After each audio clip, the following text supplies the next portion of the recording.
فرماتے ہیں کہ میں نے سنا ہے رب نے کہا، رب کے مصطفیٰ نے کہا میں اور علی ایک ہی نور سے تکلیف ہوئے، تو میں تجھ سے کچھ باتیں پوچھنا چاہتا ہوں۔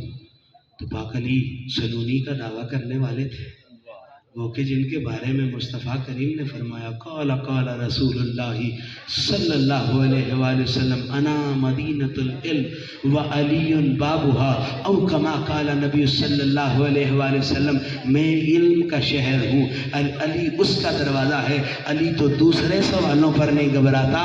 اب یہودی کا سوال سننا جناب، جس باب سے میں نے یہ بات پڑھی ہے اس باب کے اوپر عاشق نے ٹائٹل لکھا ہے میرے نبی کے نین۔ جناب ادھر یہودی کہتا ہے کہ سونے کا حسن بیان کرو، وہ کیسی خد و خال کے مالک ہے۔ اب جناب علی پاک کو سوچنے لگ گئے کہ پوچھنا ایمان کا چاہیے تھا، پوچھ سونے کے حسن کا رہا ہے۔ تو میرے مصطفیٰ کا ویر کہتا ہے مصطفیٰ مسکرائیں کائنات مسکراتی ہے، مصطفیٰ مسکرائیں رب مسکراتا ہے۔ ان کی مسکراہٹ ایسی ہے کہ یہاں شاعر کہتا ہے اے خاموشیوں ذرا چھپتی پھرتی نظر آؤ، ایک شخص کے مسکرانے کا وقت ہو گیا ہے۔ جناب من میرے علی فرماتے ہیں چہرہ ایسا ہے کہ رب کہتا ہے بدوہا، زلف کے کنڈل کنڈل میں کائنات ایسے اپنے دلوں کو اٹکائے ہوئے ہے۔ جناب من سینہ ایسا ہے کہ رب کا کلام جہاں پہاڑ نہیں برداشت کر رہے، زمین و سمندر و آسمان نہیں برداشت کر رہے، علم نشدہ سینے کی طاقت یہ ہے کہ وہ قرآن جیسے نور کو اور کلام الہی جیسے نور کو سینے میں سموئے ہوئے ہیں، اور قدم ایسے ہیں جس کے گھر میں آ جائیں رب اس کو بہاریں عطا کر دیتا ہے۔ ہاتھ کی طاقت یہ ہے کہ انگشت ہلائیں تو چاند اپنا سینہ چاک کر کے دنیا کو بتاتا ہے، جس کے اشارے سے چاند سینہ چاک کرے، جب وہ ضربت والا اشارہ کرے تو اگلے کا عالم کیا ہوگا۔ جناب من مصطفیٰ کا ویر اپنے بھائی کا حسن بیان کرتے کرتے کبھی کان کی لوئی کی تعریفیں، کبھی جناب من ریش مبارک کی باتیں، کبھی جناب من چہرے کے خد و خال، کبھی انداز چلنا۔ اب جناب بیان کرنے والا بھی سونا اور جس کا حسن بیان کیا جا رہا وہ بھی سونا۔ جب یہ حسن سارے کا سارا جناب مولا علی مشکل کشا نے بیان کر دیا، اب جب مولا علی نے کہا نا ان کے نین ایسے ہیں تو یہودی نے کہا اب آپ کی باری نہیں ہے، اب مجھ سے سنے کہ محمد عربی کی آنکھوں کا حسن کیا ہے۔ جناب یہاں رک کے عرض کروں گا، فوٹو کھینچنے سے پہلے کسی کا کسی بات پر تبصرہ آ جائے تو یہ علم غیب ہوتے ہیں۔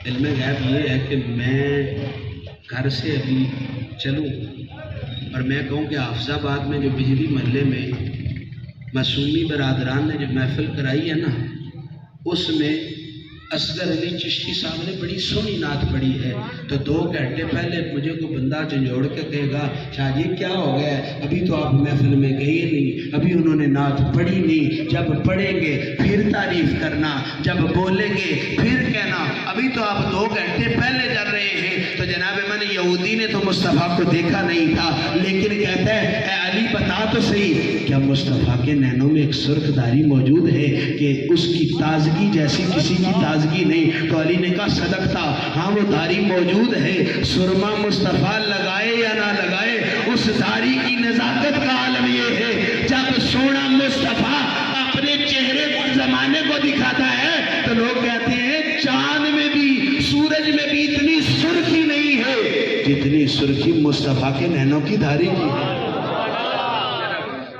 جب یہ بات ہو گئی تو یہودی کہتا ہے پھر مجھے یہ بتا اے علی مشکل کشا، یہودی کہتا ہے مجھے یہ بتا، ادھر کافیہ ردیف بھی مل گیا، مجھے یہ بتا اے علی مشکل کشا کہ نبی کی آنکھوں کا حال اور جہاں سفیدی ہے اس کا عالم۔ یہودی کہتا ہے کہ آپ یہ بتائیں کہ جہاں سفیدی ہے اتنی سفیدی ہے کہ چاند شرماتا ہے مصطفیٰ کے آنکھ کھولنے پر، اتنی سفیدی ہے کہ روشنیاں شرماتی ہیں میرے مصطفیٰ کے آنکھ کھولنے پر، اتنی سفیدی ہے، اتنا نور ہے کہ ہر نور والی چیز انتظار کرتی ہے۔ جناب عائشہ صدیقہ فرماتی ہے میری سوئی گم ہو گئی، جب سوئی گم ہو گئی تو مصطفیٰ کے دیکھنے کا عالم یہ تھا، میں نے کہا میری سوئی نہیں مل رہی، اب 2 جہانوں کا سردار اس بات پر مسکرایا جب ہنسی کا عالم یہ تھا کہ مجھے سوئی مل گئی، میں نے جا کے وہاں پورا میرا کمرہ روشن ہو گیا۔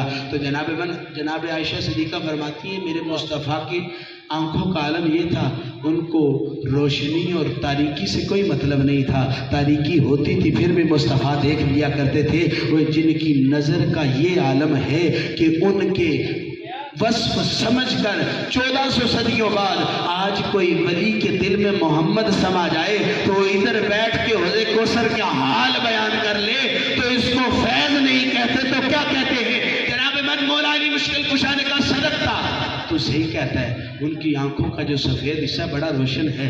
تو وہ کہتا ہے کہ پھر مجھے یہ بتایا علی، جو میرے مصطفیٰ کی آنکھوں کا سیاہ حصہ ہے وہ بڑا گہرائی والا ہے، اتنا سیاہ ہے کہ اتنی سیاہ کوئی چیز نہیں۔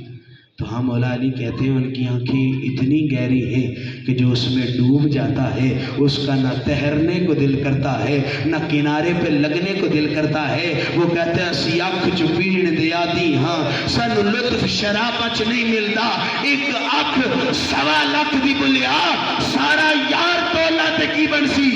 میں نے ان کو اتنا دیکھا جتنا دیکھا جا سکتا تھا، پھر بھی ان دو آنکھوں سے کتنا دیکھا جا سکتا تھا۔ وہ جن کے لیے ملا جامی جیسے لوگ کہیں نمی دانم کیا کر چوں دمی دیدار می رقصم مگر نازم بر ایزو کہ پیش یار می رقصم۔ ملا جامی کہتا ہے، مولا جامی سے کسی نے تانا دیا، ہر وقت تیرے پیر ہوا میں ہوتے ہیں، تیری قلم ہر وقت رقص کرتی ہے۔ تو مولا جامی کہتا ہے یہ نہ دیکھ کہ میں مستی میں ہوں، یہ دیکھ سجن میرا ہر وقت میرے سامنے رہتا ہے۔ جس شعر میں نے جو ڈاکٹر علامہ اقبال کا شروع میں پڑھا، تو غنی از ہر دو عالم من فقیر روز معاشر عذر ہائے من پذیر۔ اقبال کہتا ہے لیکن عذر کس کو کہتے ہیں؟ یہاں رک کے ایک بات عرض کروں، میرے پاؤں میں ایک چھالا ہے تو جناب میرا عذر ہے کہ میں پاؤں دھو نہیں سکتا۔ میرے کپڑے جناب من نجس ہے تو میرا کوئی بندہ کہتا ہے مارکیٹ والا اور نماز پڑھنے چلے تو میں کہتا ہوں میرا عذر یہ ہے میرے کپڑے پاک نہیں ہیں۔ تو جناب من ہر کسی کو عذر بچاتا ہے، بہانہ بچاتا ہے۔ بچہ چھٹی کر کے آئے تو بچے سے استاد پوچھتا ہے کل کیوں نہیں آیا تھا؟ تو وہ کہتا ہے میرا عذر یہ ہے کہ مجھے کل بڑا سخت بخار تھا۔ وہ کسی کا عذر کوئی تو کسی کا بہانہ کوئی۔ اقبال کہتا ہے روزے تو غنی از ہر دو عالم من فقیر روز معاشر عذر ہائے من پذیر۔ کوئی پوچھے گا اقبال سے گناہ خطائیں کیوں کرتا رہا ہے تو اس نے کہا میرا بہانہ یہ ہے میرا سردار محمد ہے، میرا بادشاہ محمد ہے۔ اب حساب جانے محمد جانے، حشر جانے محمد جانے، جنت جانے محمد۔ تو اب جب وہ گہرائی کی بات ہو گئی تو مولا علی مشکل کشا نے پوچھا کیا کبھی مدینے گئے ہو؟ تو اس نے کہا مدینے تو نہیں گیا۔ تو علی پاک نے کہا پھر آنکھوں کے وصف کہاں سے پڑے ہیں؟ تو علی نے کہا اس نے کہا میری تورات میں لکھا ہے کہ جو آخری نبی آئے گا اس کی آنکھوں کی شان یہ ہے۔ تو پھر آج اس کو کہنے دو یہاں بات تورات کی نہیں ہے، یہاں بات زبور کی نہیں ہے، یہاں بات انجیل کی نہیں ہے، یہاں بات قرآن کی نہیں ہے، یہاں بات تیری میری نہیں ہے۔ رب جب کلام کرتا ہے کلام الہی ہوتا ہے، قصیدہ میرے مصطفیٰ کا ہوتا ہے۔ محمد سے وفات ہونے تو ہم تیرے ہیں، یہ جہاں چیز ہے کیا لوح و قلم تیرے واخر دعوانا۔